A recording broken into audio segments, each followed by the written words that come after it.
Well, the Nationals has signed off on the Prime Minister's plan for net zero. Scott Morrison unveiled the plan yesterday. Barnaby Joyce was not there, though. Joining me live now is Nationals MP Anne Webster.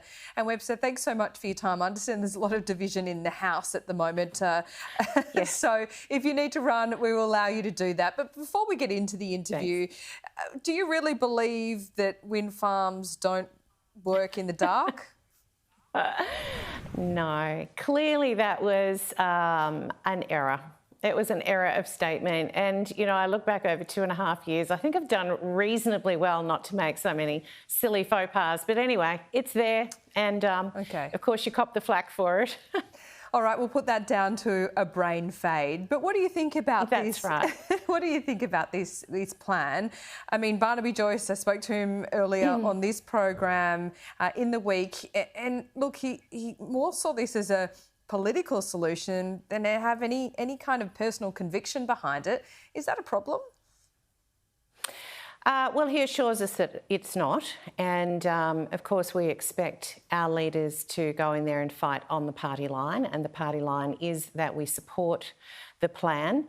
Obviously, the concerns that we had and have in the National Party is that regional communities are not going to bear the brunt of the target that is set. And I think that the plan as it is comforting in the sense that it is measured. Nationals, MPs and senators, in my experience, are very pragmatic and we're very focused on our electorate. So, look, for me, I obviously have an electorate that is full of renewables and investment already in solar hydro and hydrogen. So I'm very keen to support our farmers to ensure that they benefit from this, they prosper in this target. But how can we see the protection for farmers and the regions without the detail in this plan? I know it's a 120-page, 26-page policy document, but I thought it was quite telling when we sought to speak to the National Farmers Federation overnight. They said that they didn't want to comment until there was more detail. So that tells us everything, doesn't it?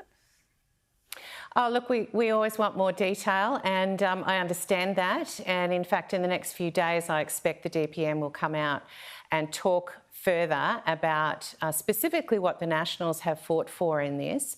I know some have felt that we have been deliberately dragging the chain. It's not true. What we've been wanting to do is ensure... And can I interrupt you there for a moment? Because I assume that you didn't delay this for another week to get absolutely nothing out of your coalition partners. But as the plan was released yesterday, it was hard to see clearly what was exactly in the plan that the Nationals fought for. So can you tell us what it is? Well, no, I'm not at liberty to do so. My understanding is that the DPM will be doing so in the next couple of days. So while at a party room level we have a good understanding, we're not at liberty to communicate that yet.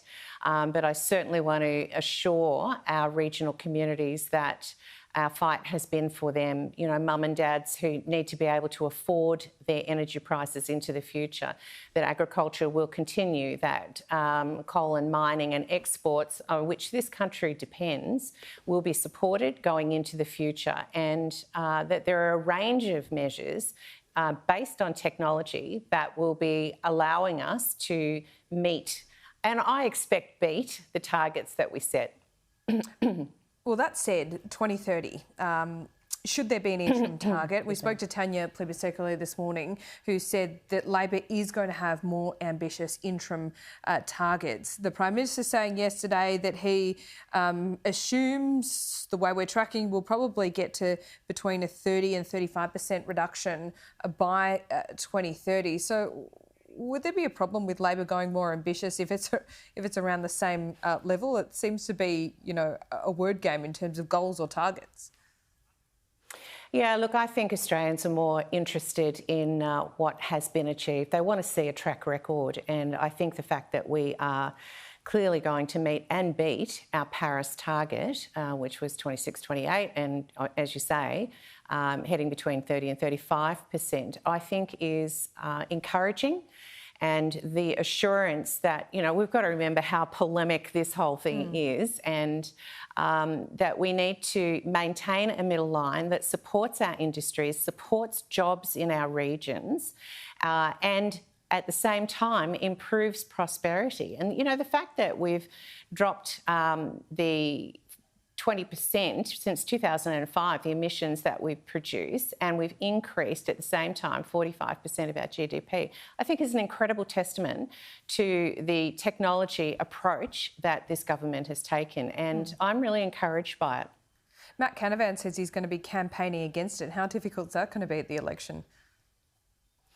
Well, I hope that Matt will consider the party and consider how his coal industries, which I know he is very passionate about, actually will be supported with the plans that are being put in place. And, you know, as you mentioned, and NFF have mentioned, it is in the detail, and what we all need to see is some more of that detail. And I think, this government is committed to being transparent about that, so we need to give it a few days yet. OK, Anne Webster, we'll speak soon. Thanks so much.